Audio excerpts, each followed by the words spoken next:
Okay. Hi, this is Keith Williams from GoDilo. We're a career management portal that helps people learn about a day in the life of what it's like to do high-demand trades and professions. And we use video and storytelling to help people make career decisions. And today I have with me Doug Lehman from Lehman's Terms. Doug, introduce what you do. Tell us a little bit about what you do.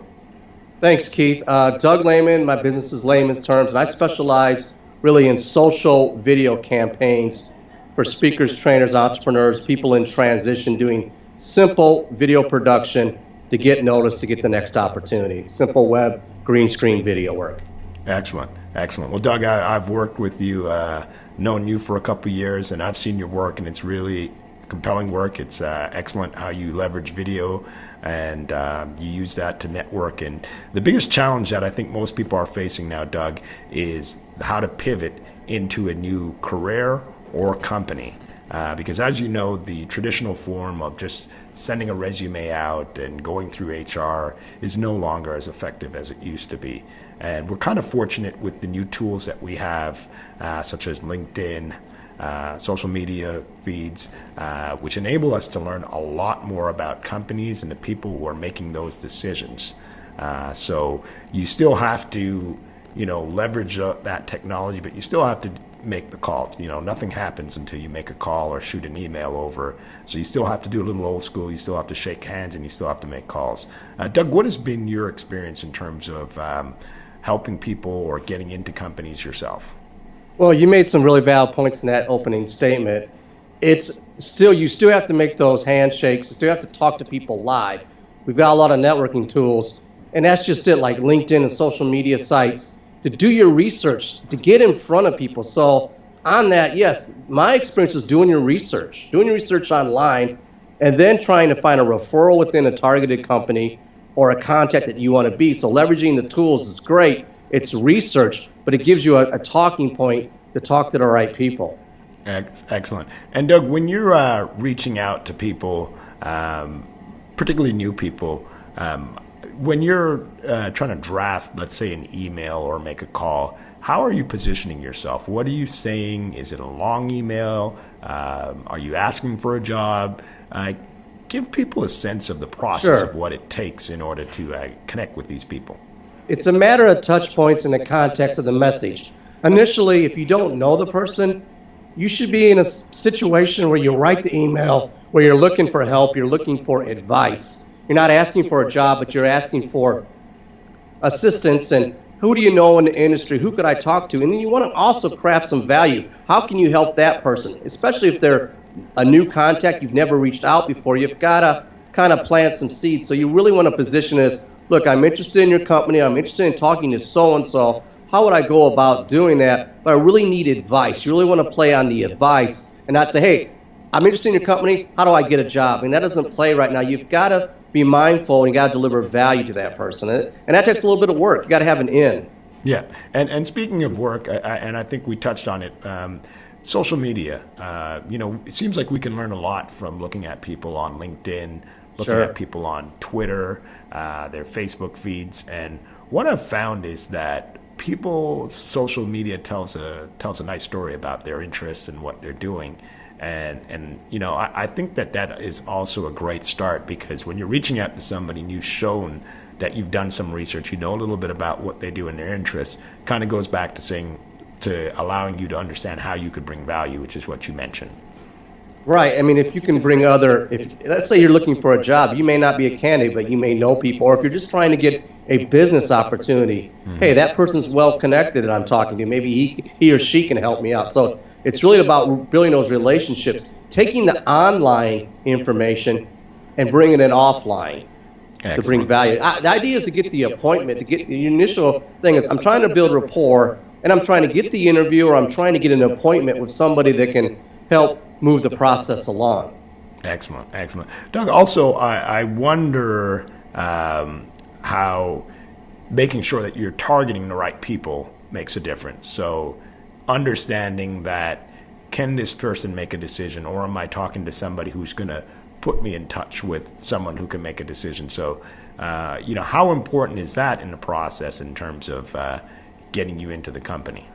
It's extremely important. Now, back in the day when we used to let's say apply for a job. We'll leave it at that context here. We'd go online and we'd just go to HR and go into the proverbial black hole of research. Well, as we know, a lot of jobs are created through the hidden job market. So it's important to find the right people. And if you're not talking to the right person, ask who the right person is. And you'll figure it out after a while. I mean, obviously you want to find the decision maker. You want to find the hiring manager. You have to go in the process of talking, let's say, to HR. But it's extremely important. And don't quit if that's the wrong person. Move on. There's other people to engage. Sure. There's a lot of people out there. So the thing is, you want to find the right person, but if you don't find out who that right person is, it's a process. Yeah, sure. The other thing too that I think is also important, Doug, is self-awareness. If you're applying to a specific job or specific company and role, one of the things that you're going to find with LinkedIn is when you do research, you go on the site, you look up that company, and you look up the people who are working at that company and who may be working in that particular role. We have enough technology that you can see the type of people that are being hired. You can look at their backgrounds. Do they have similar backgrounds as you? Do they have similar experience, education, skills? You're going to notice a pattern. And I think that's just putting in the due diligence and in terms of what's required of you now in order to be effective with your search, Doug. Absolutely. You can get an idea judging from who's hired there, possibly the culture. Just like going to the website, you should also find out who works there and have those conversations offline as well as online. Excellent. Another thing, too, I might dig a little deeper is I'm going to look at related industries or competitors.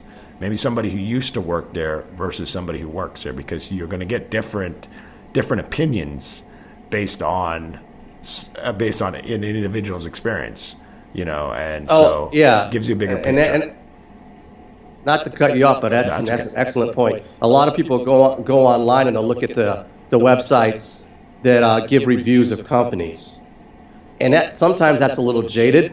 Mm-hmm. But talk to the source, talk to real people, and find out what the cultural fit is. And it's a lot easier that if I'm trying to get into your company, Keith, and I really want to network with Tom, so if I build a rapport with you and say, hey, Tom, I know this guy Doug, he's a good person to talk to, that speaks volumes. So also networking referrals, but talking to the right people to get in, top of mind, to put you above the stack of all the resumes or all the people that are going through HR.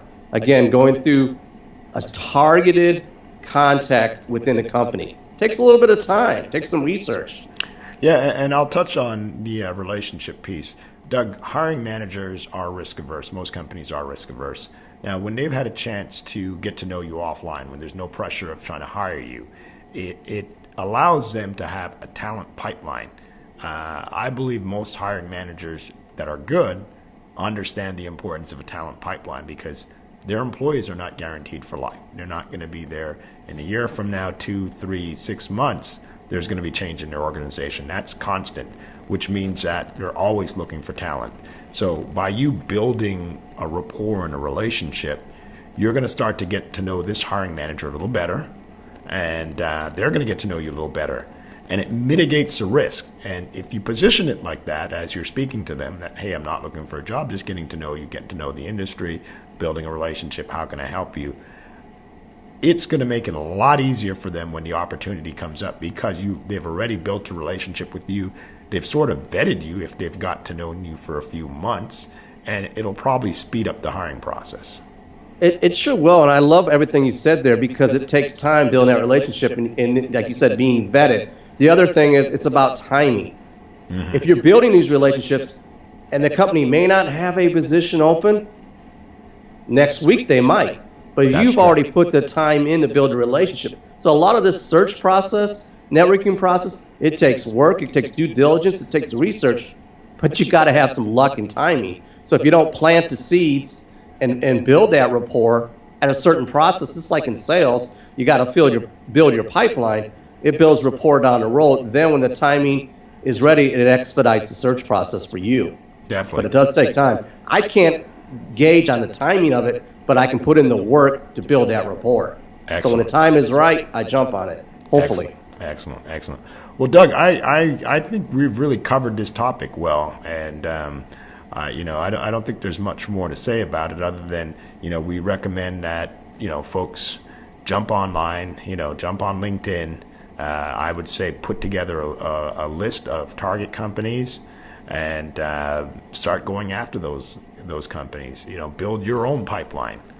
So It's not just one company. You want to have a couple options. So any final words? Anything you'd like to put in? No, just take the conversations online, offline, but build like you said, a targeted list of companies, and then find out who the key players are and network within the company and keep networking. Because if you get more people that can speak on your behalf for that company, then it helps when the opening and the timing is right to execute and get that job. It's the way of the world right now. People are going to hire people they like, know, and trust, and they have a little bit of rapport. Excellent. Thank you, Doug Lehman from Lehman's Terms, and I'm Keith Williams from Go Adilo. Thank you. Thank you.